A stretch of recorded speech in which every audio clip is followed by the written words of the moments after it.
Olá, boa noite, tudo bem? Eu sou o professor Davi Barbosa e nesta oportunidade gostaria de falar com vocês sobre o assunto sócio-jurídico e as 7 principais questões que caem nos concursos públicos a nível federal sobre o serviço social abrangendo a área sócio-jurídica. É importante frisar que eu sou professor de 20 matérias do serviço social e também tenho o curso Serviço Social Sócio-Jurídico na plataforma Ideia Criativa Curso. Eu sou um autodidata, estudo, me preparo bastante, me qualifico para criar conteúdo para os profissionais do serviço social no Brasil. Então, conteúdos que também são pagos, mas também são oferecidos de forma gratuitos aqui na página Serviço Social Brasil, alguma parte deles, né? E também no canal do YouTube Ideia Criativa Cursos. E nessa oportunidade, então, escolhi como tema para falar com vocês o sócio jurídico. E nós vamos falar sobre os 7 principais assuntos que caem no concurso público. E numa outra oportunidade, voltarei a falar também sobre outros assuntos que caem no sócio jurídico. Então, não são só 7, são muitos outros. Existe uma série de assuntos que podem cair no concurso público, mas os escolhidos de hoje são esses 7, a saber, área de atuação, estudo social, adoção, serviços auxiliares, medidas socioeducativas, natureza punitiva e distributiva e o assunto mantenedores da ordem social. Então, começando no início, como sempre, áreas de atuação. Um resumo que eu fiz sobre este assunto, sobre as áreas de atuação, e também que já apareceu em algumas questões de concurso de forma mais ampla, e eu resumi para apresentar vocês aqui. Boa noite, Vani Lima, boa noite, Ellen Trevisan, Gomes Guerra, boa noite a todos vocês. Então diz assim: a possibilidade de imprimir uma direção social ao exercício do serviço social, moldando o seu conteúdo e o modo de operá-lo, decorre da relativa autonomia de que dispõe o assistente social, resguardada pela legislação profissional e passível de reclamação judicial. Então é uma relativa autonomia, não é uma autonomia total, visto que o assistente social não decide, ele emite opinião e quem decide é o juiz, ou outra autoridade competente nomeada no caso. Essa autonomia é dependente da correlação de forças econômicas, políticas e culturais em nível societário e se expressa de forma particular em distintos espaços ocupacionais construídos na relação com sujeitos sociais determinados, em relação aos espaços ocupacionais supracitados, em que os assistentes sociais exercem suas competências e atribuições profissionais, resguardado pela legislação, nós poderíamos nomear. Em primeiro lugar está aí o Estado, que oferece uma frente de trabalho para o assistente social na área sociojurídica, no Poder Executivo, e o que podemos entender como Poder Executivo é o governo, na área governamental, onde estão inseridas muitas instituições, como por exemplo os sistemas prisionais e outras instituições que abrangem a área sociojurídica. No Ministério Público, que eu considero como um quarto poder e que deveria ser instituído como um quarto poder para somar a distribuição de poder e aumentar o poder do povo. O Brasil hoje é sustentado pela ideia dos 3 poderes, mas acredito que o Ministério Público veio para ficar como a figura de um quarto poder para fiscalizar os outros 3 poderes, já que o Judiciário não deu conta de fiscalizar os outros 2 poderes. Então, no Judiciário e no Legislativo. Então, aqui aparecem os 4 poderes: Poder Executivo, Ministério Público, Judiciário e Legislativo. São as principais 4 frentes de trabalho na área jurídica em que o assistente social pode estar lotado, e isso é questão de concurso. Também nas empresas capitalistas, na área jurídica, nos RH das empresas capitalistas, para prestar assessoria jurídica não só à empresa, mas ao colaborador da empresa. Nas organizações políticos-sindicais, e aí por organizações políticos-sindicais incide aí cooperativas e outros afins. Nas organizações privadas não lucrativas, e por privadas e não lucrativas, estabelecer aí fundações, entre outros. Nas ONGs, nas associações, e já falei cooperativas, e nas fundações de todos os gêneros que trabalhem de algum modo com assistência socioassistencial. E também nas instâncias públicas de controle democrático, como conselhos municipais, conselhos de direito, conselhos de vigilância, conselhos de fiscalização e outros conselhos de direitos, conferências, fóruns e ouvidorias. Então, esse é o primeiro assunto de área de atuação. Quando perguntar, a pergunta sempre será relacionada em quais áreas o assistente social pode desempenhar as suas funções profissionais na área sociojurídica. O segundo assunto, que cai muito em concurso público, é estudo social. Eu tenho vários vídeos gravados nessa página e também no canal do YouTube sobre estudo social. E se você pretende trabalhar na área sociojurídica ou prestar um concurso na área sociojurídica, é importante que você entenda bem o que é um estudo social, saiba diferenciar de um parecer social, de um laudo social, de um relatório social, de uma perícia social, enfim. Há sempre aí uma grande dissonância na argumentação de vários escritores. Então você tem que fazer bastante leitura para poder entender o que é perícia social segundo Mioto e Magalhães, para entender o que é estudo social de acordo com o Cefes, o que é laudo e parecer social de acordo com o Código de Ética, com a Lei de Regulamentação da Profissão, para poder responder. No Brasil, à medida em que ocorreu a positivação de uma série de direitos sociais a partir da promulgação da Constituição Federal de 1988, ocorreu também a negação desses direitos em diferentes instâncias administrativas. O direito nasceu, foi instituído, mas não foi cumprido e passou assim mais de 20 anos se arrastando para um ou outro direito ser cumprido. Então, o advento aí também do neoliberalismo provocou uma fragmentação e a focalização das políticas sociais, bem como o seu desfinanciamento. E aqui cabe uma observação. A palavra descentralização, apesar de ser uma palavra boa para a política pública, apesar de ser um termo que a gente usa muito no serviço social e que aparece muito no SUS, no SUAS, na LOAS e em várias instâncias, e nós até já cooptamos, assumimos como uma palavra que faz parte já do aporte teórico do serviço social e do dicionário do serviço social. Não é uma palavra das políticas públicas, não é uma palavra do serviço social. Muito pelo contrário, a palavra descentralização ela faz parte do neoliberalismo, dos avanços do neoliberalismo. É bom que fique bem claro isso. No entendimento das políticas públicas, das relações sociais e das ciências sociais, a descentralização é uma forma do governo central se omitir da sua responsabilidade e transferir tanto para o terceiro setor como para os municípios. Em relação ao terceiro setor, aí fica a nossa resistência. Descobrimos, com a experiência desses últimos 20 anos, que a municipalização, a descentralização do poder público do governo central, apesar das ciências sociais não aprovarem, foi uma coisa boa que aconteceu. Então,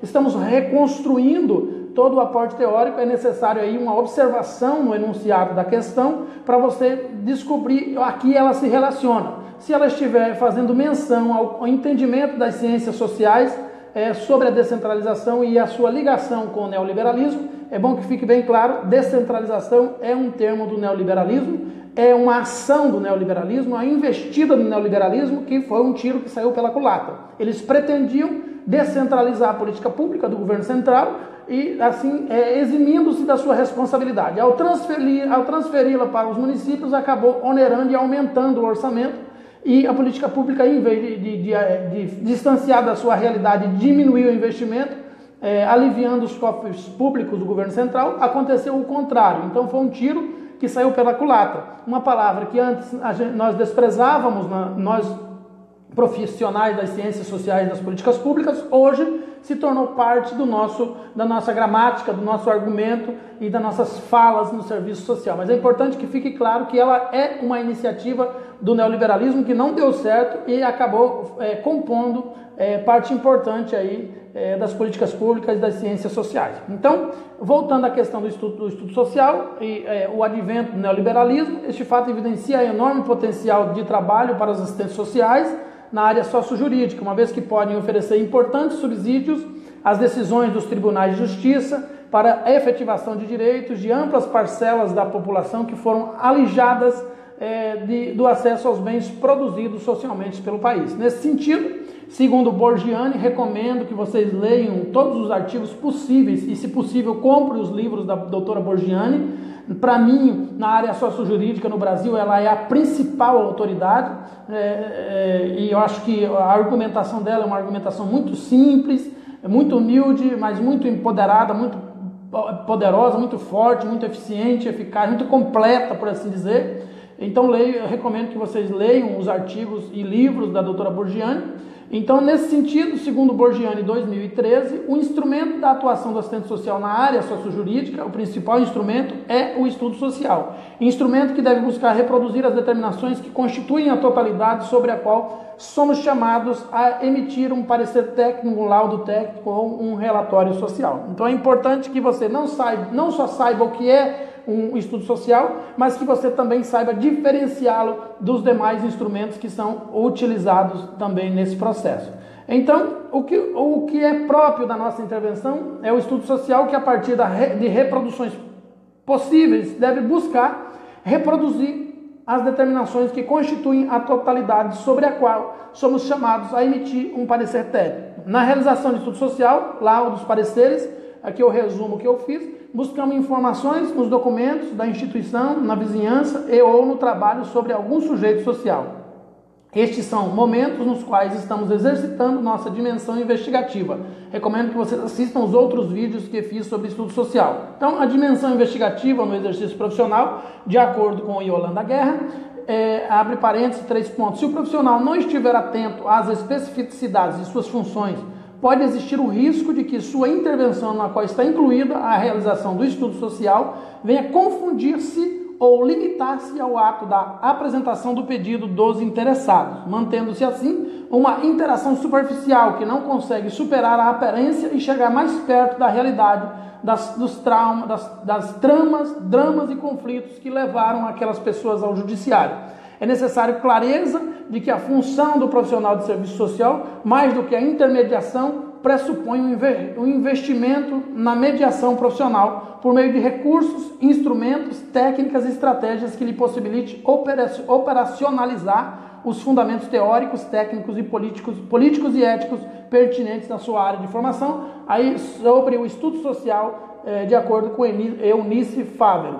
Então, aqui está um resumo que também concorda com Yamamoto, que diz que o assistente social deve ir para além do serviço social na dimensão investigativa e operativa, metodológica e técnico e ético-política do seu trabalho profissional. Você deve ir além daquilo que está aparente. Então, no estudo social, é importante que, ao observar, isso tudo é questão de concurso, ao observar uma solicitação do juiz, você não deve atentar apenas para responder às questões solicitadas pelo juiz, mas você deve ir além, buscar novas informações na dimensão investigativa, procurar levantar um aporte mais fundamentado do assunto sobre o conhecimento do sujeito e toda a trajetória da construção do materialismo histórico que estão à sua volta, parentes, amigos, vizinhos, empregos, renda, trabalho, reincidência, vícios, dependência, enfim, uma série de questões. Aí depende muito do instrumento que você escolhe para intervir naquela realidade. Mas é importante que fique bem claro isso. O assistente social deve ir muito além daquilo que o juiz propõe ou daquilo que o juiz pede para ser investigado. Precisa mergulhar mais.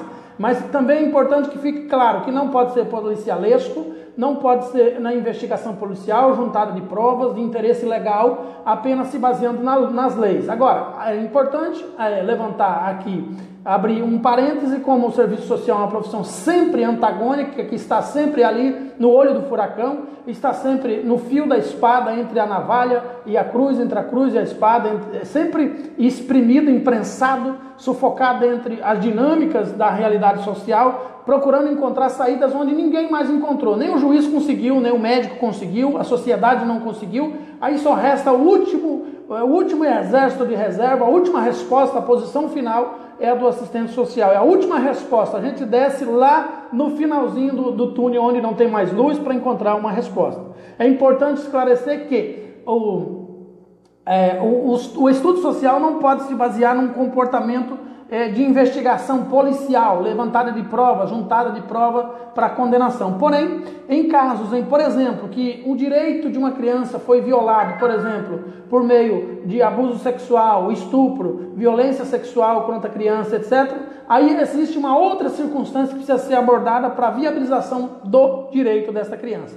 Então, neste caso, em alguns fica difícil separar o momento em que o assistente social está fazendo um estudo social e está levantando situações que acabarão comprometendo aquele que foi o agressor da vítima. Em função, então, do estudo social ser um instrumento para clarificar os fatos sociais que rondavam ou cercavam a vítima nessa situação, é difícil e quase impossível separar isso de um certo instrumento de investigação policialesco. Mas é importante que o assistente social consiga minorar o máximo possível o seu componente judicializante e legalista dentro da análise de um estudo social, da construção de um texto de um estudo social. E como é que faz isso, professor? É simples. Através da forma como você escolhe os instrumentos que vão coletar os dados, que vão compor a parte textual do seu estudo social, é que você vai conseguir estabelecer uma diferença entre uma investigação policial e um estudo social de fato, entre uma juntada de provas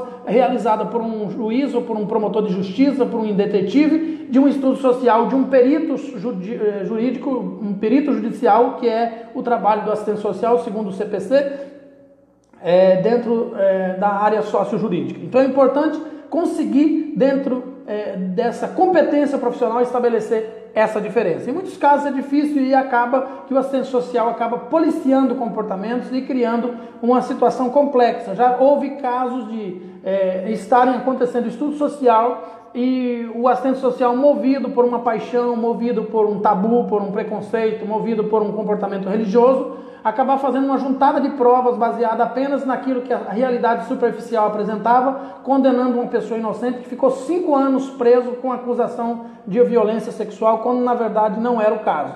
Então acontece muito isso. É importante que o assistente social esteja bem ciente da sua ação, do seu trabalho, porque ele tanto pode construir, pode formular a viabilização do direito de uma pessoa, como pode destruir a vida de outra pessoa, e com certeza não é esse o trabalho do assistente social.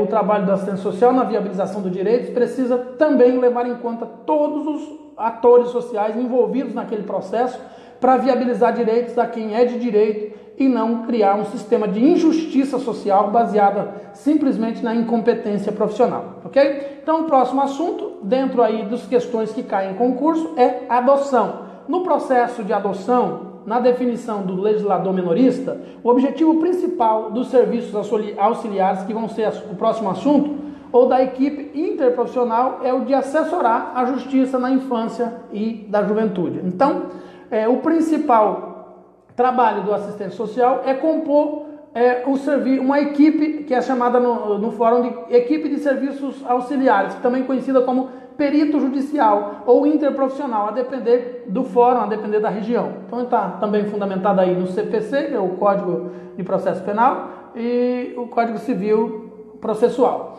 Então, aí há toda uma fundamentação a respeito disso. Recomendo que vocês leiam a lei que estabelece as formas de trabalho e como funciona a questão do perito judicial. É um assunto que também agora vai começar a acontecer. Vai começar a acontecer agora nas questões de concurso, nos novos concursos, vai aparecer muito a questão do perito judicial, que é o técnico especialista que opina sobre questões específicas da sua formação profissional. O assistente social é apenas um deles. O perito judicial pode ser o psicólogo, pedagogo, pode ser um médico, pode ser, enfim, uma série de outros profissionais. O assistente social é um dos peritos judiciais que podem atuar no fórum e com certeza isso vai ser questão de concurso. Então eu recomendo que vocês pesquisem aí no Google a lei do perito judicial e se informem a respeito. Em uma outra oportunidade eu vou compor aqui como discussão da área sociojurídica o tema perito judicial. Na verdade eu vou gravar um vídeo especificamente sobre o perito judicial, certo? Então o próximo tema são os serviços auxiliares, que é onde o assistente social é inserido na área sociojurídica. Então o objetivo principal dos serviços auxiliares na definição do legislador menorista, de acordo com o ECA, artigo 150, é assessorar a justiça da infância e da juventude mediante o fornecimento de subsídios por escrito, através de laudos ou verbalmente na audiência. Também desenvolve trabalhos de aconselhamento, orientações, encaminhamentos, prevenções, acompanhamento, ficando sob imediata subordinação ao juiz.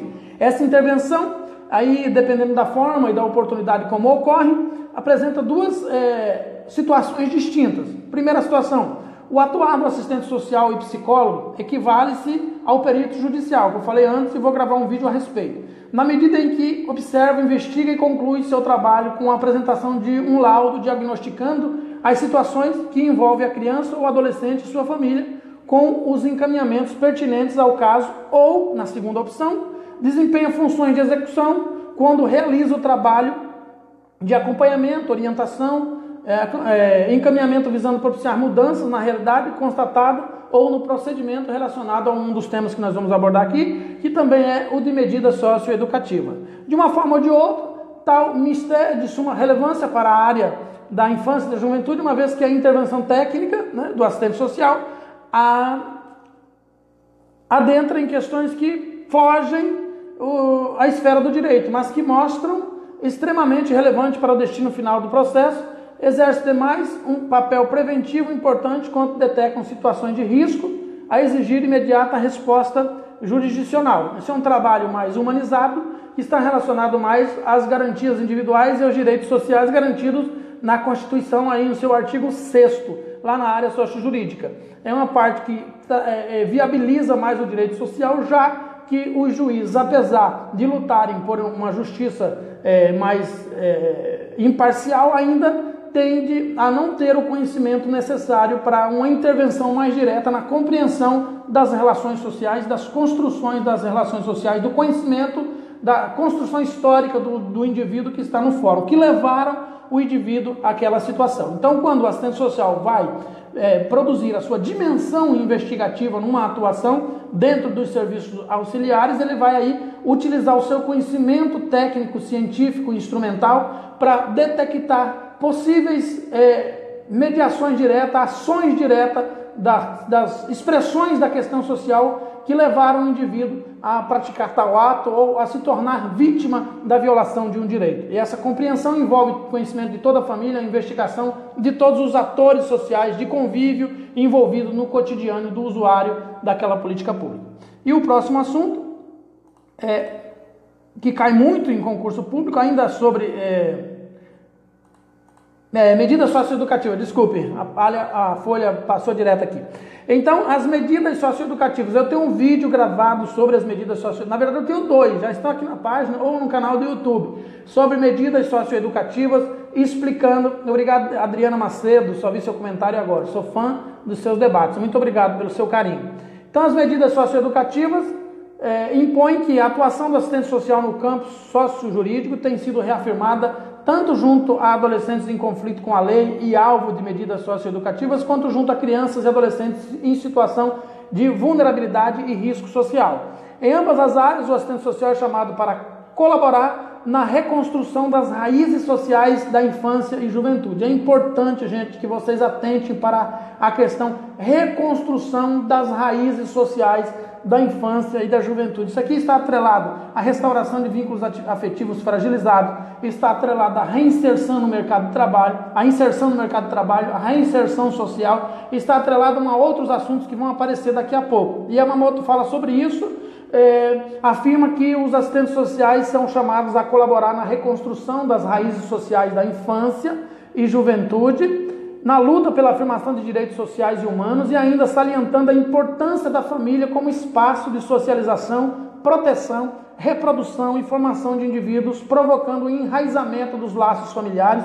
Contudo, o serviço social no Poder Judiciário envolve medidas compensatórias e protetoras de caráter socioeducativo. Então é importante que o serviço social não trabalhe com a questão de matar o jovem que cometeu o crime, de criminalizar o adolescente que cometeu o crime, mas de uma visão mais holística e mais ampla, pensa então no amanhã, em vez de punir o adolescente que pode vir a se tornar um criminoso potencial muito mais perigoso. O assistente social, o serviço social trabalha com a ideia de recuperar, de reinserir socialmente essa pessoa, de restaurar os seus vínculos afetivos com medidas compensatórias, com medidas protetoras que levem o indivíduo à sua emancipação política e ao entendimento dos seus deveres para com a cidadania, para com a justiça, para com o país e suas obrigações também. Então, esse argumento é de Yamamoto, Marilda Vilela Yamamoto, no livro Política Social, Família e Juventude, uma questão de direito. de 2006 da editora São Paulo, da editora Cortez. Ok? Então, próximo assunto. O próximo assunto é natureza punitiva e natureza distributiva. Isso é a linguagem aí da área jurídica, que vai cair em questão do concurso. Um dos traços determinantes da instituição judiciária é a tradição do positivismo jurídico, pouco sensível à incorporação dos influxos oriundos do processo de democratização, ou seja, a área jurídica trabalha com a justiça fria. A justiça fria estabelece que existe uma lei que precisa ser obedecida. Se ela for desobedecida, o indivíduo que a desobedeceu precisa ser punido. Em outras palavras, o direito positivista não leva em consideração as razões por que o indivíduo transgrediu a lei. Só estabelece o princípio da punição. O serviço social, então, vai trabalhar aí, vai estabelecer um equilíbrio entre a justiça punitiva e a justiça distributiva. Em razão disso, o Poder Judiciário vive no trato com as classes subalternas a tensão entre dois papéis contraditórios, a da natureza essencialmente punitiva e o de natureza eminentemente distributiva. Então, enquanto punitiva é aquela questão, vai punir o indivíduo que transgrediu a lei. Enquanto distributiva, vai fazer com que o indivíduo pague pelo bem que ele destruiu ou pela situação de prejuízo que ele criou. Vai distribuir a responsabilidade pelo que ocorreu, seja por meio de ressarcimento do valor destruído ou do valor do prejuízo causado, ou seja por meio da aplicação da punição, que de uma certa forma vai gerar um entendimento de que houve uma compensação pela punição. Mas já está claro aí, dentro dos estudos das relações sociais, que a punição não gera reinserção social, só gera um ciclo que faz piorar as relações sociais. A nossa sociedade hoje, aqui no Brasil, é extremamente punitiva. A nossa sociedade, se pudesse, aprovaria a pena de morte. Se pudesse, a nossa sociedade estabeleceria o princípio do olho por olho, dente por dente. Aqui, em função disso, nós temos aqui no Brasil hoje um sistema prisional falido que trabalha com a punição em vez da reinserção social. Então, o sistema punitivo não funciona e, para nós entendermos, vou fazer a leitura aqui do que diz Faria, 2001, página 17. Nesse sentido, o Poder Judiciário, por vezes, assume um papel paradoxal, um de natureza essencialmente punitiva, aplicado aos segmentos marginalizados, outro de natureza eminentemente distributiva, o que implica, além da coragem e determinação política, a adoção de critérios compensatórios e protetores a favor desses mesmos segmentos, tendo em vista a instituição de padrões mínimos de equidade, integração e coesão social. E, voltando ainda à questão da distributiva e punitiva, a justiça restaurativa surge então aí, e aí entra a nova questão, né,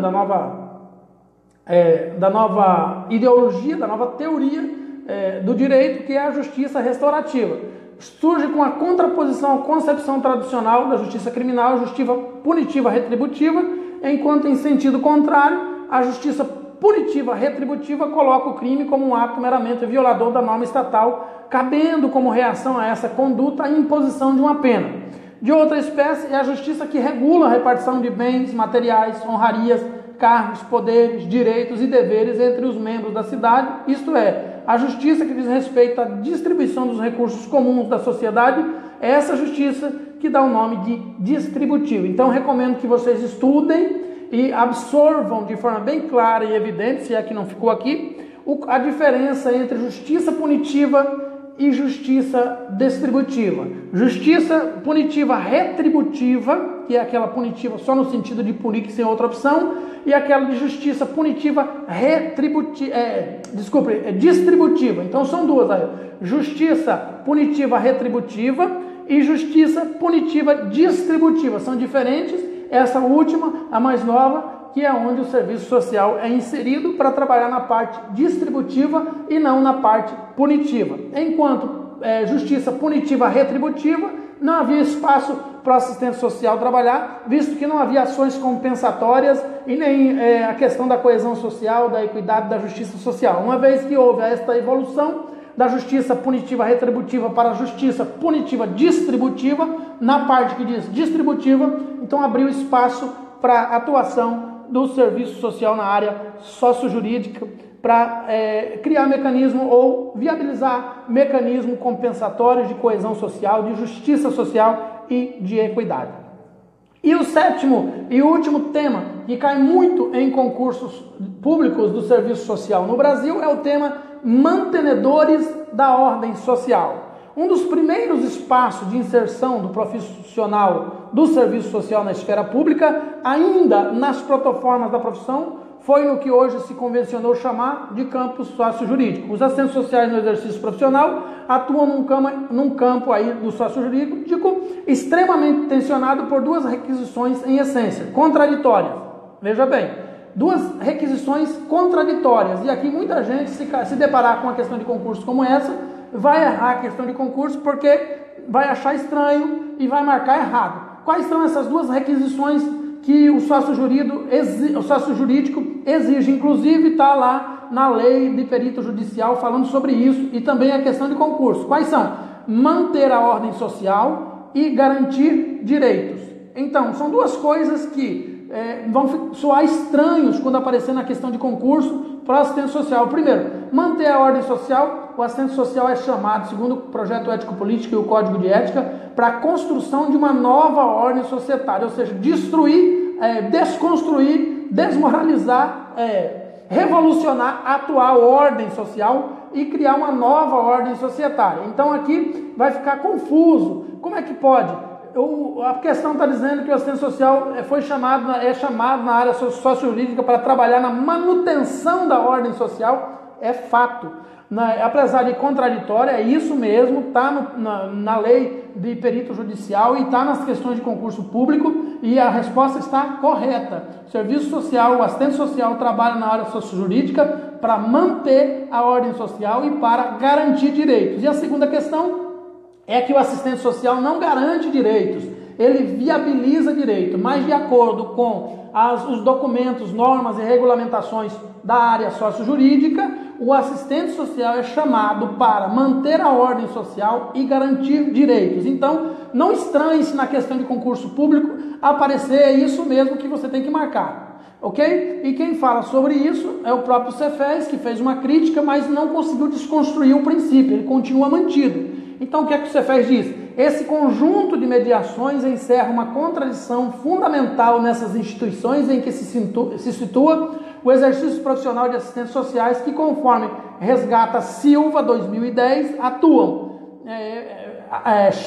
abre chaves, num campo de extrema tensão entre duas requisições: manter a ordem social por meio de instrumentos e práticas de coerção e controle que integram a natureza e as funções precípuas das instituições empregadoras e garantir direitos. Então, são duas questões contraditórias que o assistente social tem que ter em mente, que não está totalmente correto, de acordo com o projeto ético-político e com a construção das palavras e termos técnicos da teoria do serviço social em construção, dos instrumentos técnicos do serviço social, que são a questão da manutenção da ordem e a garantia de direitos, não estão corretas, mas nas questões de concurso, de acordo com o próprio Silva, de acordo com a própria citação do Cefes, no documento Subsídios para a atuação do assistente social na área sociojurídica. Esse texto é desse documento do Cefes. Então, eu recomendo que você estude ele, pesquise aí no Google, Subsídios para a atuação do assistente social na área sociojurídica 2014. Esse texto vai estar lá dentro explicando que o assistente social trabalha nesse campo de tensionamento, de contradição, de antagonismo. E é assim que vai cair nas questões de concurso público. Então, eu participei de um concurso público recentemente, passei, não assumi, porque o salário era muito baixo, só fui mesmo para testar conhecimentos, e essa pergunta estava lá, e a imensa, esmagadora maioria das pessoas respondeu errado, porque confundiu a questão, não entendeu a questão antagonista do propósito da área sociojurídica. Então, fique atento. Em questões de concurso, a depender do enunciado, é sempre bom entender que a forma correta é que o assistente social que trabalha, desempenha suas funções profissionais na área sociojurídica, tem como dever e obrigação, princípio do seu trabalho profissional, a manutenção da ordem social, ainda que contraditório com o projeto ético-político, com o código de ética e a lei de regulamentação da profissão, mantenedor da ordem social e garantidor de direitos. Pessoal, encerrando esse vídeo, quero deixar em aberto aqui a oferta para vocês do curso Serviço Social Sócio-Jurídico, que está na plataforma Ideia Criativa Cursos. Agradeço a todos que me assistiram. Eu volto em breve com mais temáticas, falando sobre serviço social nos mais diversos campos de atuação profissional. Muito obrigado por me assistir, compartilhar o meu vídeo, participar da página Serviço Social Brasil. É um prazer ter você aqui. Boa noite.